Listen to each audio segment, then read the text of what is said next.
Welcome back to the Money Focus Podcast. I'm your host, Moses the Mentor. And on this episode, I'm excited to welcome Mr. Bob Diamond to the show. He's a seasoned entrepreneur, a business strategist, an attorney, and a developer with over 2 decades of experience. He's been featured on Fox, NBC, CNBC, NPR, and also TLC's Flip That House. And he's also the host of the Pathways to Prosperity podcast. Bob is here to really walk us through tax sale overages, which is a phenomenal business opportunity in a way where you can help people recover funds and at the same time create a lucrative business. So sit back, listen in, and enjoy the show. So, I started out in life as a very headed into a straight up career. I graduated from college with a finance and accounting degree, and I went to work for a big company called Arthur Andersen, which was one of the old Big Six accounting firms. And I found to my surprise that I was a terrible fit for corporate America. You would think this middle-class white guy would be right in line for it. And I hated it. I just really hated it. There was, backstabbing. And at that company at the time, they were all proud of the fact that a third of the people left every year. And when a third of the people leave every year, it's probably not a great environment. And it certainly wasn't for me. So I left there and I ended up going to law school thinking, it'd be good to sort of improve myself and see what the next step is. I went to law school and graduated, and I paid for law school through real estate investing, believe it or not. I was buying properties at tax sales and mortgage foreclosure sales, doing a little fix up and reselling them. And it was great because you make lump sums of cash. It was fantastic. And I managed to pay for law school that way. And so strangely enough, I get out of law school and I had a whole bunch of friends and associates who were real estate investors. And suddenly they were hiring me to help them out with things. Hey, I got to get zoning, or, I got to evict a tenant, or whatever the case might be. And so I had a really full law practice, and that was great. But, the law is like working by the hour. And as much as, yes, you make a lot of dollars per hour, it's still dollars per hour. And that wasn't my dream. My dream was to be an entrepreneur with passive income and a business that worked for me, not me working for and in the business every day. So, Nice. So, I started to look around and think, what could I do? And I started to buy rental properties because I thought, the flipping game is great. You make lump sums of cash, but it is a grind. You have to find a new property, fund the new property, fix it up, and then sell it.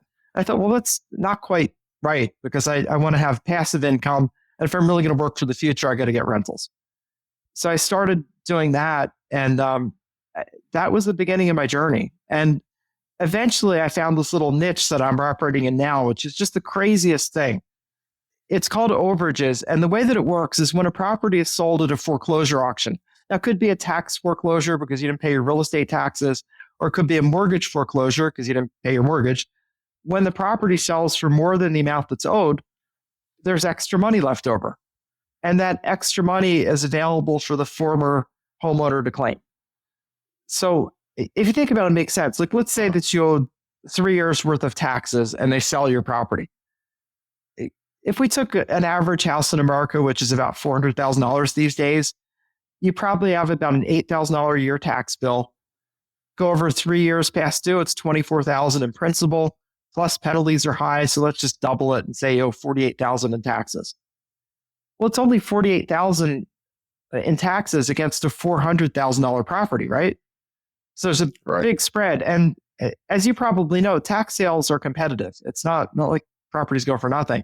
So let's say it goes even at a big discount. It goes at 60% of retail, which should be, I wouldn't agree with me. If you got a $40,000 property for $240,000, you're dancing in the streets, right? Absolutely. But let's look at it from the other side, from this overages perspective. The government just collected $260,000. You owe $48,000 in taxes. So that would say there's some money left over, right? Because if they collected $240,000 and you owe $48,000, there's about $190,000 left over. Right. So, and whose money is that? Exactly. Former owner. And the reason it's the former owners is it's the equity in the property. Like, if you think about it, if you sell your house, right, you pay off, say, the mortgage and any other things that are owed. Who gets the extra money? Former owner, right? Right. And this is Exactly. just a different kind of sale. It's an auction sale, but it's really the same thing where the debt gets paid first, like the mortgage has to get paid off and any other things that you owe. But once that's paid off, the owner is entitled to the rest of the money. And it's really, other than being obscured by this legal process, it's no different in overages. And, tax sales happen every day. There are about 3,000 per day, according to JP Morgan Chase, who did a study of this market. So about 3,000 properties every day are sold at tax sales. And many of them are sold for far more than the debt. And it's really simple. And if you're talking taxes, we're only 3 to 4 years behind in taxes. So it's not enough to mop up all the equity. So Right. I would say virtually every time it's what we will call an improved property, meaning it has a structure on it, there's an overage, like every time. It's not like at tax sales, you get some junk properties that are sold, which you may be familiar with. They get like, it's from a surveyor's error where there's a little strip of land that just didn't get included in Right. the description or something like that. That's not going to have an overage. That has nothing to do with anything. But where it's an actual building, it will have an overage, like every time. And we're talking large amounts of money at 10,000, 20,000, 30, 40, 50. There are many six-figure overages out there these days because houses are worth, a lot. They've doubled in price over the past 5 years. So Yeah. lots of, and I showed you some lists where we're on this call. So Yeah. Before we jumped on, we did a little run through, and in my local area, we found 6-figure overages. Several of them actually. So it's definitely a strong possibility to see that. yes, and the whole business, it's a really interesting little business. So what you do is you get the list. They're publicly available, not difficult to get. Just like I showed you, we got in about a minute, I think. And then you get the contact information for the owner. That's pretty simple online research. We did that with one that was a corporation, and that took 2 minutes, maybe three maximum. That gave us the owner of the corporation, and this is a mom and pop, which is very typical because it's typically, it's like husband and wife trying to do something in real estate. It falls apart. They lose the property, and they don't know there's money left over, and that's part of the key to this business. People really don't know that there could be any money left over because they think, oh, they, meaning the government or the mortgage company, sold my house, so I guess they keep the money because that makes sense.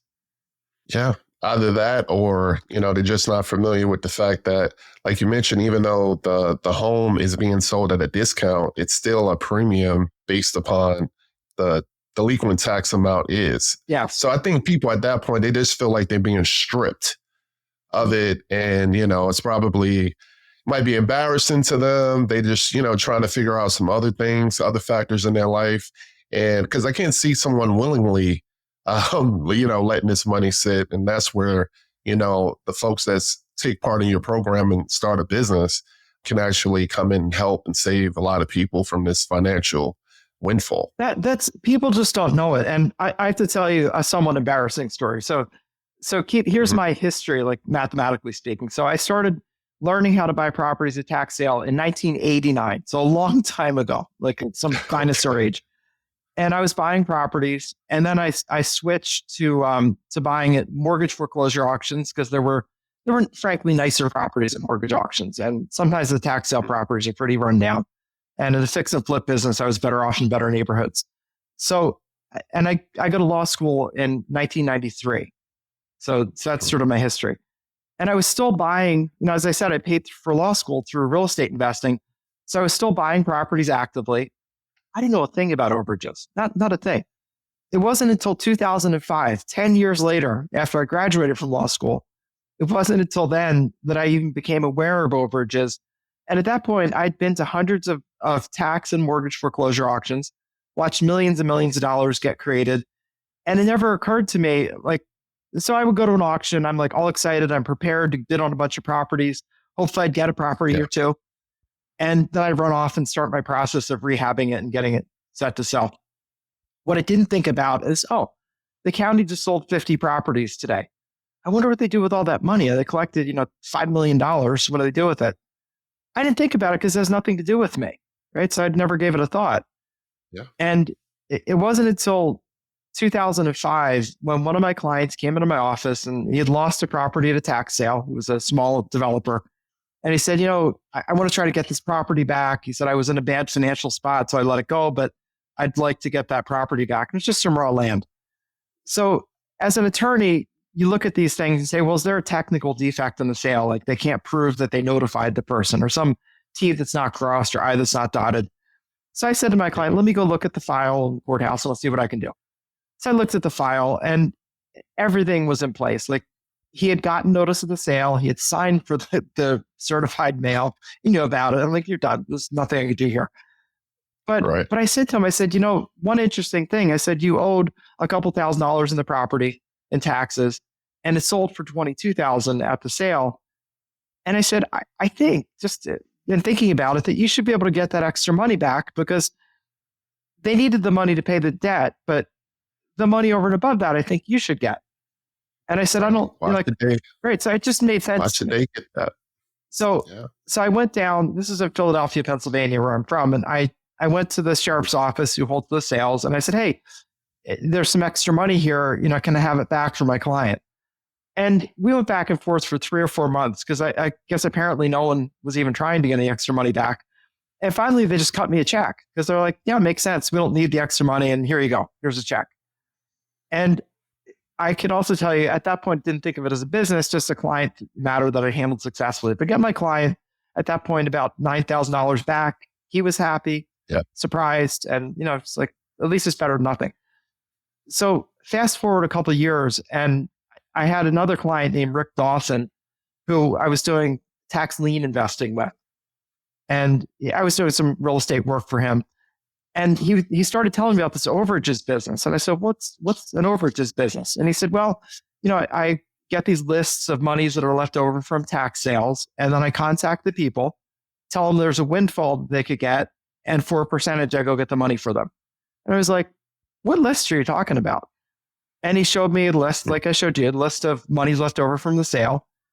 And I said, well, how do you find the people? He said, it's pretty easy because I just go online and all the information's online, like their Facebook account, even these days, their cell phone number and all. And I said, that's pretty easy. I said, then what do you do? And he said, well, I pick up the phone and I call them and I send them letters saying, if they want to get this extra money. And so he kind of coached me on that. I'm like, that's just such a cool business. You get to help people who are just absolutely like left out, kicked out to the streets, basically.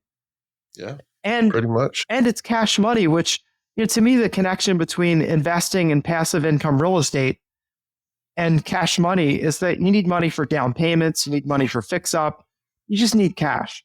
And long-term rental properties are not great at throwing off large amounts of cash, especially at the beginning.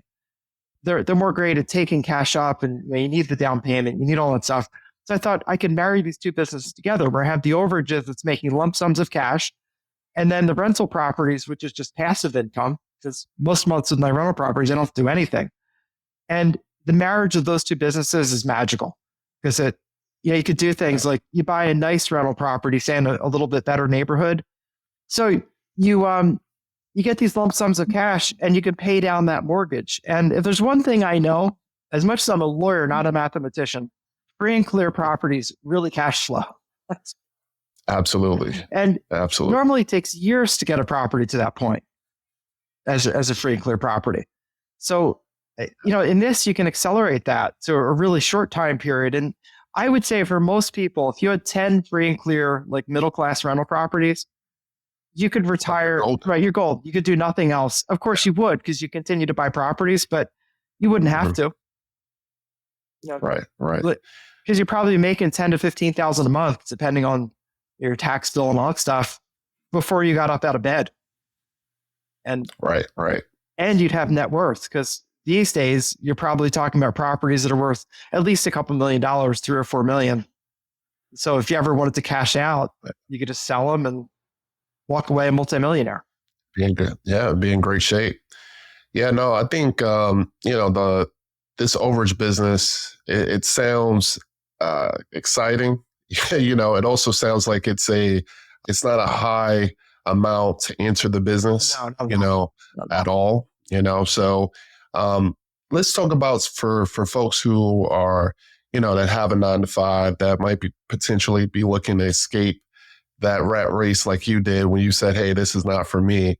How can an overage business be a meal ticket for them in that way? It's perfect for that because it responds really well to working on the side. You do have to spend a couple hours a week on it, but as long as you focus on the right thing, which is reaching out to potential claimants who would call the person owed the money, and say to them, hey, Fred, there's a big windfall that you could get.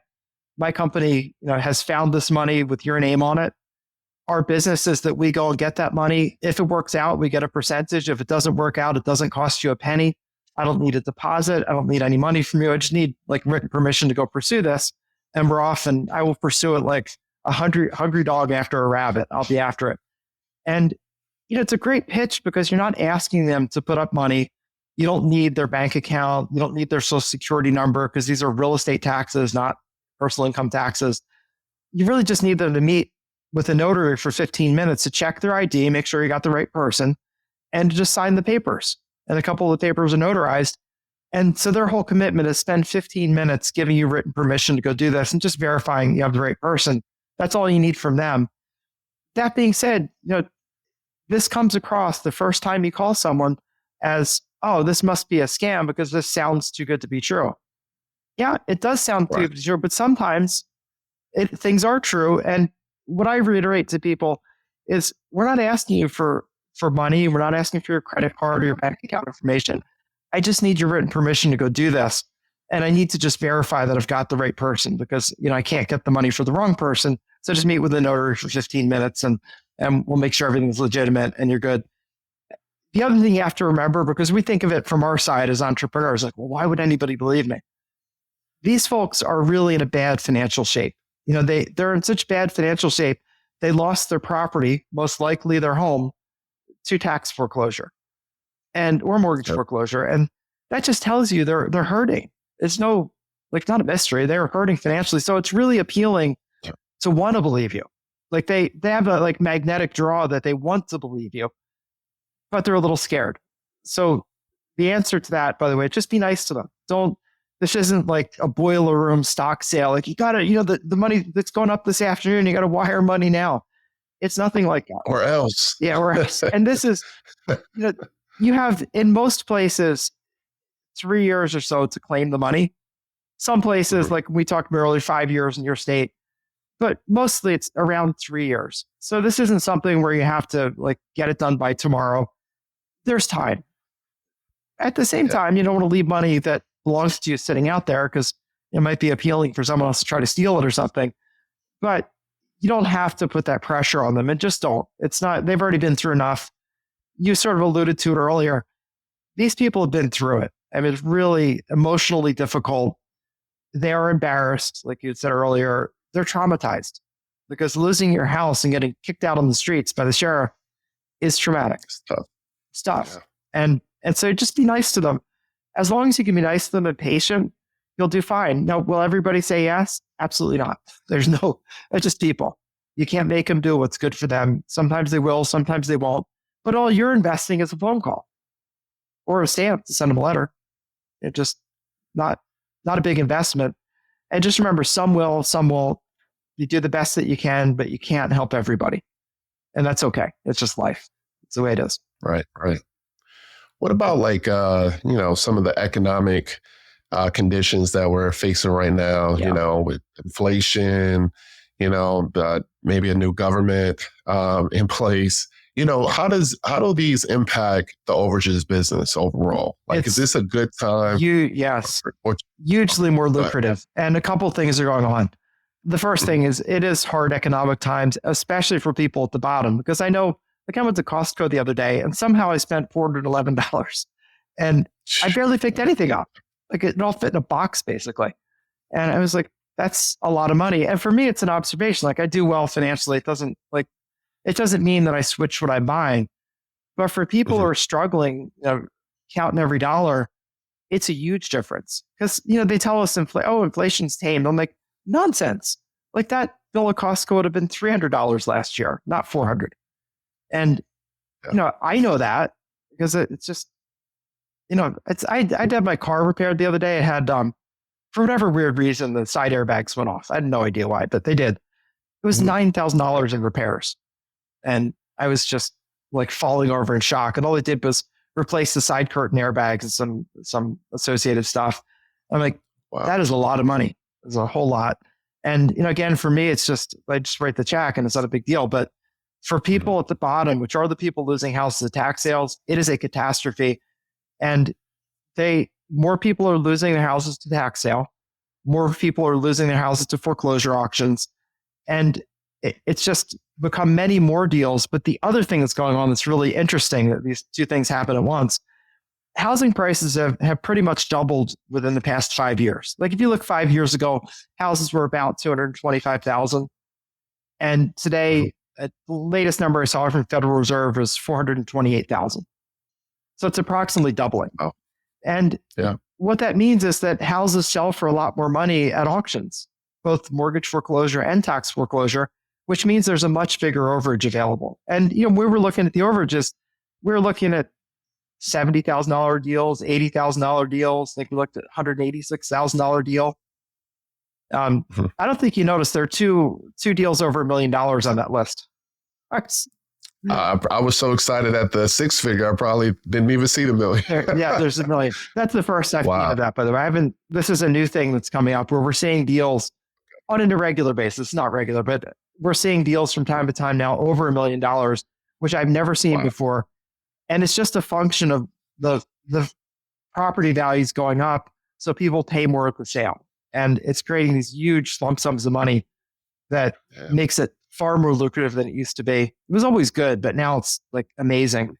And the other thing, not to overload everybody, but the other thing that happened, there was a Supreme Court case last year called Tyler versus Hennepin County. And what the case says in summary is that when a county forecloses on a property for taxes, they have to make the extra money available for the former owner to claim. There used to be some states like Colorado and New York State and a couple others that would sell your house and keep the change, which is just nuts. So, and now all of them are being forced to revise their laws and make the overages money available. So we're getting more and more states coming online, and every month, literally, there's a new state that comes online. So it's making it massively more lucrative because it's just more states, there's more overages deals to do. And I think of this business as helping people and making money. This isn't just a one-way street. We're bringing people windfall who really need it. And, just to hammer that point for anybody who's listening and not connecting the dots, you can work overages in any state, right? It doesn't have to be your home state. Now, there are some states that you recommend. Yeah. Fortunately, I'm in one of those. But let's just say I did live in Colorado, you wouldn't say, hey, Moses, this is not a good business for you. You would just say, hey, what would you think about going to Georgia? Yeah, because you're just picking up the phone. And it's exactly. I think it's rapidly going to become all 50 states. There's another case that just came out that they made it. There's some states where they have different process where you buy a tax lien, and if it's not paid off, they just give you the property. And there's a brand new Supreme Court case that just happened that basically said they can't do that anymore. So I expect we're going to see all 50 states online. Illinois was the biggest example of that, where they would you'd buy the lien, and then if they didn't pay it off, then you would get the property. And so people would get properties for like a year's worth of taxes, which is nuts. But that's also going to change because that case, which by the way was a surprise to me, I saw that, I couldn't believe that a really creative lawyer figured that one out. I believe all 50 states will be online. Right now, we recommend 22 states, but I think we're going to be at 50 states very quickly because it's just the U.S. Supreme Court has told these states, stop sticking it to people. Keeping this money. Yeah, it's just not fair. It's not right. And you're talking about the people who can least afford to lose the money. I mean, I understand the arguments about, well, they're really rich, have tons of money, and really poor or really broke, so we need to take more from the very rich. I can understand that at least. What I don't understand is, hey, we have the poorest of the poor. Let's fleece them for every penny of equity in their property, which is probably the only thing they own. Yeah, I mean, this is not a taking from the rich at all. This is, even if this is a person that, was affluent at one point, they obviously are not now because they wouldn't let a property go for just taxes. So I think I hope that they change that because, taking people the excess money is just not fair. I It's think just it's not. a done It's deal not. because the Tyler versus Hennepin County case, which is a Minnesota case, that was the first Mhm. one that said nationwide you cannot sell the property and keep any extra. This new case, what that's Wow. changing is a different system where they just say buy the tax lien, and if they don't pay you off, you can just have the property. They basically just told the states that you can't do that either. So they're going to shift to an auction system. They're going to have to. Gotcha. So that's going to bring all the other states online. And we already have, I'll just give you some insight into our business. So I'm in the business of overages. Right now, we have a database that we keep that we cover about 15 states in our database. We have, Mhm. it's 14,700 leads right now that are live and claimable and sufficient in size for us to bother with. And $350 million worth of money's available. And that's only 15 states. I don't collect more than that because I can't even cover that many leads. I mean, it's not possible to cover that many. So there's opportunity for everybody, really ample opportunity. And the thing you have to do to succeed in this business is you need to reach out to people. It's like where people are not doing it. It's just they're not doing the reach out. They're afraid to call people or just too busy. And so if you're willing to do that step, meaning reach out to a stranger or say, hey, I got this great news for you. You're not going to believe it, but there's this big money you could claim, and I'm willing to do the work for a Yeah. percentage. If you're willing to do that, you can be successful in this business. If you're not willing to do that, then this business is not for you. It's not passive like your Definitely. rental income. It's active. Well, tell us a little bit about how you actually get paid. So it's What cool. is that finder's fee, and So what someone could potentially make. so we charge 30 to 40%. That's our Mhm. percentage. I modeled that after what contingent fee attorneys do. So, I think 30 to 40% is a fair representation of the value that you bring, meaning this is money they'll never know about without you. It's just going to be forfeited to the government. You're doing the effort of finding the money, finding them, reaching out, and then doing the work. It's not that much work. Honestly, it's typically about 8 hours worth of work, but the work really is finding leads, getting their contact information, which is called skip tracing, and then calling them. So that's where your effort is. And I think that the value that you bring is worth 30 to 40%. So our model's 30 to 40%. That being said, it is a free country. You can charge what you want. So, but I think 30 to 40% works. It's a number that you can sell. It's a number that works. Now, if I got one of those $1 million claims, I would do it for 10% all day. Give me 100 grand for 8 hours worth of work. I'm in. But for your normal claim, which I would say normal claim to me is $50,000 to $80,000 these days, with lots of ones bigger. But let's say we're talking about a $50,000 claim. You're talking about $15,000 to Right. $20,000 in compensation, which is great money. Yeah. Yes. And it's a very low cost business. When you mention it doesn't cost a lot of money to start, it's a service business. You don't need an office. You need a telephone. And I think everybody here has a telephone. And you need an internet connection to get the leads and do the research. Everybody has that too, because if you have a phone, you have an internet connection. And so it's not an expensive business to start or to run. And then just make the calls. Just understand some people will, some people won't. You can't change everybody's minds. You can't help everybody. But the ones that you do help, you're going to make a ton of money on. And you can do this. Like you're asking, can I do it on the side? Absolutely. Because when you're calling in evenings and weekends, guess when people that work are home? Evenings and weekends. Evenings and weekends. Yeah. So, and it's just a matter of reaching out to people and saying, hey, I found this money. Would you be interested? And just be kind to them because they have been through it. And don't worry if they bark a little bit when you first call. Most people don't, but some do. And just say, I understand where you're coming from. Maybe you've been through a tough time. I have been too, or whatever you want to share with them. And just don't worry about it because at the end of the day, if they work with you, they're going to be so happy. And let me answer your question. I'm going to be like a politician, answer a different question. So what happens is you turn in the claim and the county is going to mail you the check. They mail you the check, you deposit it into your business account, keep your portion and send their portion onto them. So it's really simple. So part of our sign-up process is setting that up as the procedure. That way we don't need to worry about if they decided not to pay you or something, because the money comes to your business account. So it dumps in your business account for them, their balance. And if anybody ever fusses about it, which honestly they rarely do, because just between you and me, they don't ever believe they're getting any money anyway. But for Oh, the odd duck that does say, "Oh, how do I know you're not going to steal my money?" That, by the way, I don't even believe you have, but that's why it doesn't come up. mm, We'll just say, "Well, look, we'll work with a local attorney who can hold escrow on the money, and just do that. It's not a big deal. It costs you a couple $100, and it's nothing." yeah. And so, really straightforward business. That's the part, because you had noted that, we're going to your account. So you're talking about the limited power of attorney Correct. that the notary would help them sign. Correct. So yeah, okay, And the gotcha. limited power of attorney, because I know that can sound scary, but if you actually read it, you've probably read our form because you have the course. Yeah, I do. For everyone who's listening, I recently purchased Bob's course, and I'm going to ask him to really talk us through that and close this out. But I'm excited to get started because it's an interesting business. So, and I'll keep you updated. It is such a great business. The thing I like the most about it, I mean, I love making money. That's great, but you can make money in a lot of different ways, right? That's not the hard thing. The hard thing is actually doing. But what I really love about it is you take people that are just flat on their back financially. They're kind of thrown to the curb, kicked out of their house, and Mhm. you come along as a stranger that at first they don't believe you, but you work with them and establish some rapport and say, look, and I understand where you're coming from. I wouldn't believe me either necessarily, but I might try it because it doesn't cost me anything. Think about that. And what do you have to lose? Just give it a shot. And then you get them this big fat check, and it's really a life changer for them.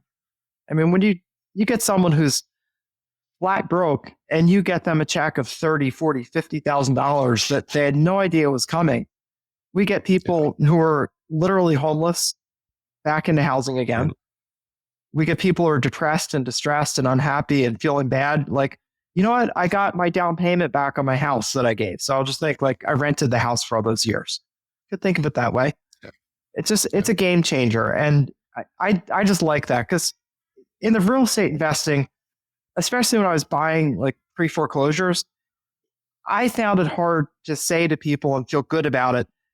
Yeah, Mrs. Smith, I can give you what would turn out to be, say, 60% of the value of their house because I needed to build a margin for repairs, renovations, and cost overruns.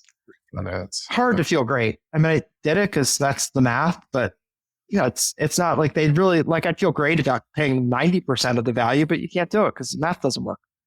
And this is different. You're truly like Santa Claus, or sometimes we talk about the Robin Hood business. You're like Robin Hood, where you go get the money from the sheriff of Nottingham or sheriff or wherever you're talking about, and return it to the people that it's being taken from. And that's a good feeling. crazy. Good. I'm looking forward to it. So I can again pay down some of my mortgages, so I can have some free and clear and live in Puerto Rico and like you with all this passive income. So it's so funny when we think about that, paying down things. I'm sure you're familiar out there with like amortization schedules, and like in the early years of a mortgage, like 2 pennies goes to principal and 98 pennies goes to interest. If you just literally make some early payments, all of a sudden, like your 30-year mortgage is like a 12-year mortgage. And then it's a 5-year mortgage, and then it's paid off. It's crazy how you get rich so much faster. And there's this saying that I just heard the other day, I'll share with you. I think it was great. It's from Dan Kennedy, one of my favorite marketing guys. He said, money loves speed, wealth loves time, and poverty loves indecision. And I was like, that is so great. And this is about money. It's like you get on the phone, call people, and what you're talking about with investment properties is wealth. So that really likes time because it's like time to pay down the debt. But you accelerate time when you throw cash into that mortgage balance. You just, and like we were talking about earlier, I mean, I think someone with 10 free and clear rental properties of like, say, middle-class rental properties is basically set for life. Like you'll be making 10 to 15 grand a month before you get out of bed. And you'll still work from there and just plus and plus and plus it. But I don't think it takes more than that to have complete financial freedom. I agree. So for the folks who are listening or watching, and they're ready to get started, talk to us a little bit about your program and, next steps for them to engage with you and your team. So we have a training program which teaches you everything you need to know, gives you all the forms like the power of attorney that you're talking about, Moses, and all the the contracts that you need. Plus support. If you have an issue, you can give us a call or send us an email. We're very dedicated to doing that because it's not.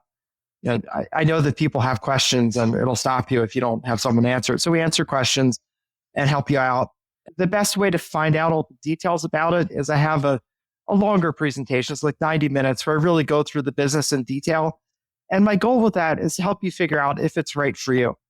And, I think as a preliminary to that, what I would say the person that would think about doing this business, it's someone who wants to make money, someone who has a couple hours a week they could spend on this steadily. Just even get 3 or 4 hours a week and get it started and start getting your first deals and getting your first money in the door. And most importantly, either you're willing to make the calls to people and say, hey, you're owed this money. Would you be interested in working with me? Or if they don't want to do it, they're willing to get someone else with maybe some telephone sales experience on a commission basis to do it for them. That's the part of the business where when people succeed, they're doing it. And when they don't succeed, then that's the part they're not doing. So that's like, to me, the inflection point. Like you have to be willing to either yourself or through someone else reach out to people because they don't know about the money. And you need a customer to make some money yourself. So that's the key thing. Other than that, it's very low cost. Like I would say overall to get the business started, if you have a total budget for education and startup costs, like equipment and things like that, of $2,000, you're fine. It's not a fortune. Doesn't cost a lot. It's really the elbow grease. You have to be willing to just learn a little bit and get started. It's not nothing, but it takes money to get anything started.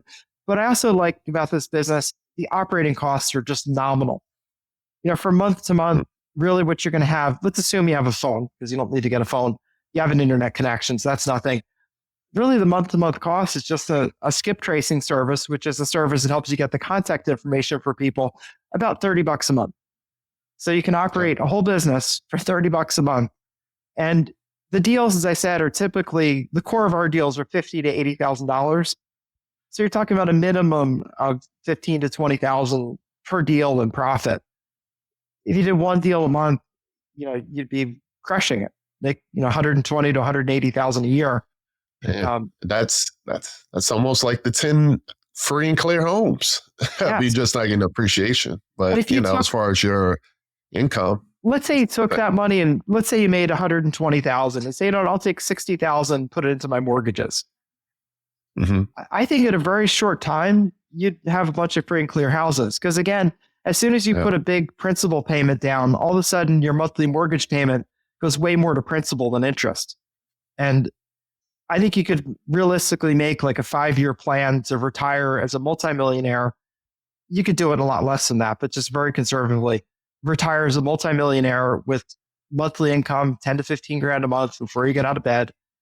I think that's easy to do. I think it's not, you have to do it, but it's not hard. You don't need to like invent the next semiconductor or battery technology or something or AI robot.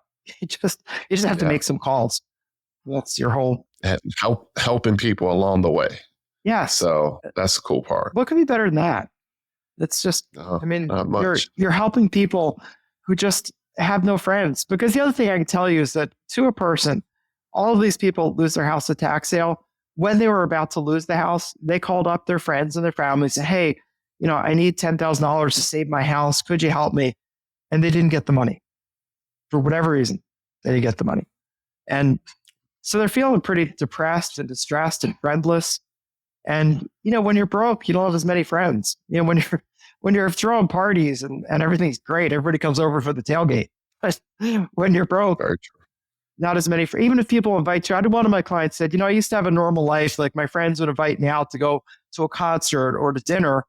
And it was great. We'd go out and be social. And I got to the point where I was so broke that I didn't even have the money to pay for a ticket or pay for dinner. So I didn't go out anymore. And I lost my friends. And I'm like, that is just sad. And, with her, we helped her out. And today her whole story is completely different. Today, she has a rental, but a townhouse she lives in. She has regular income. She has a car and her life's back together again. And There's not a Nice. Christmas that goes by. They don't get a note from her. Say, I'm just thinking of you, Bob. How you doing? How's the wife? And thank you so much. I'd be dead on the streets without you. And Yeah. she would be. She was homeless and she would have frozen to death in Hartford, Connecticut. And Oh, for sure in Hartford. yep. And we just, Yes. all we did was did our job. And, it's obviously a longer story because for her, when we helped her, and I got her specifically $32,000, which got her out of the homeless shelter, but it also helped her to get some legal help she needed to get her pension going because there was an issue with that, to get disability payments going because there was an issue with that. And so we got her some legal help to fix all that. So she needed a couple grand, but when you don't have a couple grand, it's like all the money in the world. So she got all that straightened out. So today she has a pension, she has Social Security and disability coming in. And like she said to me, she said, I'm not rich, but my life is fine. She's like, I don't live in a homeless shelter. Yeah. I'm not being pushed out on the streets. And it's a really great business to have the privilege of being a part of those stories. And, I love to make money. I love to support my family, but I just enjoy in this business and I'm helping people in a really concrete, tangible way who've been like kicked to the curb. And I probably have too much of a soft spot for that, but I do. So. Oh, it's great. It's great. Great business. So how can people contact you? So, You have a website, social media sure. you want to call out? Easiest thing to do, just go to Learn from Bob. It's just a website, www.learnfrombob.com. And there you can register.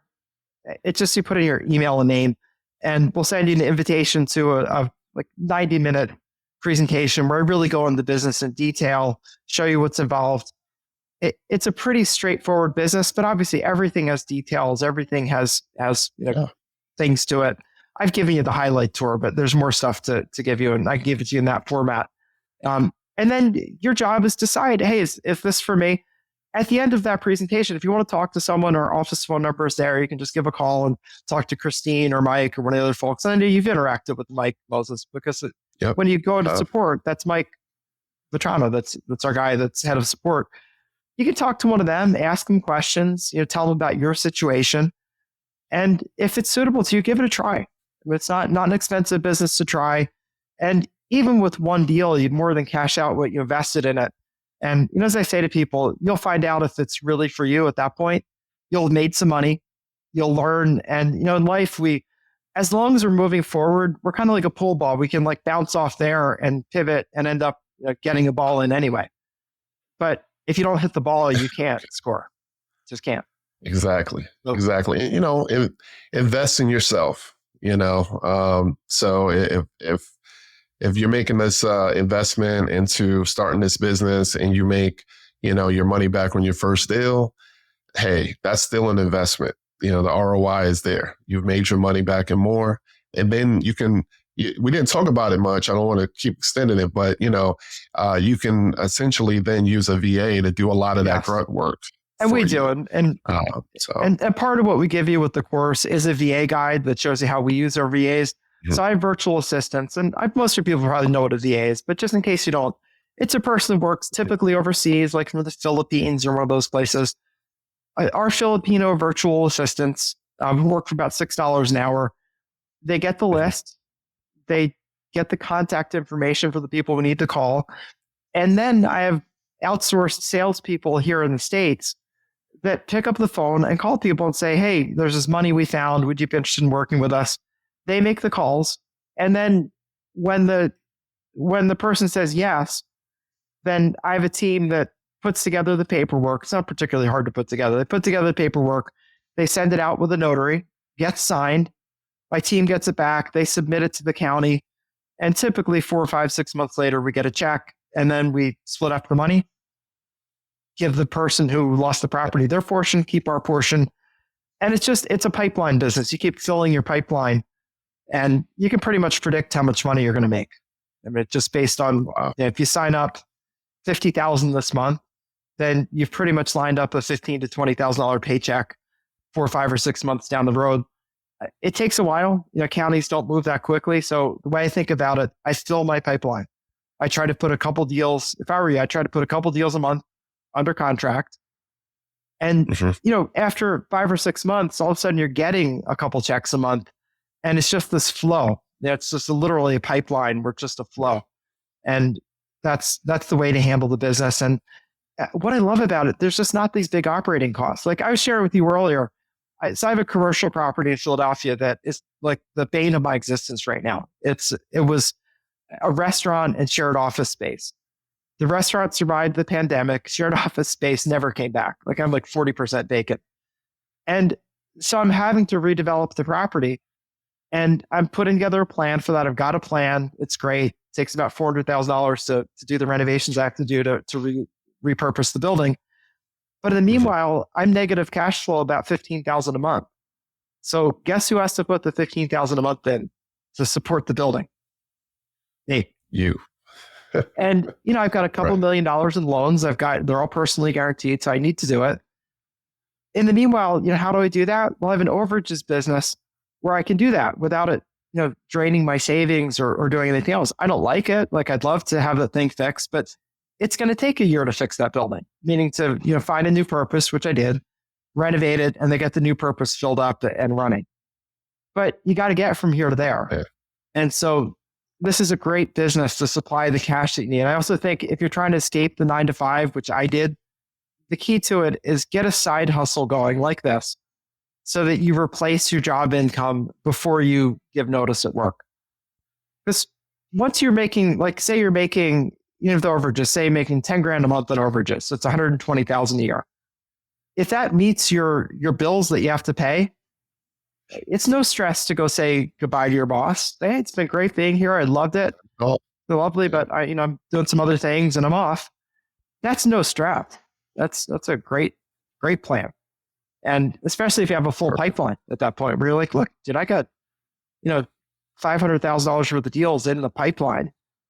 So, that's 150,000 a year. It's 150,000 in revenue coming in. That's just on top of the money I'm already making.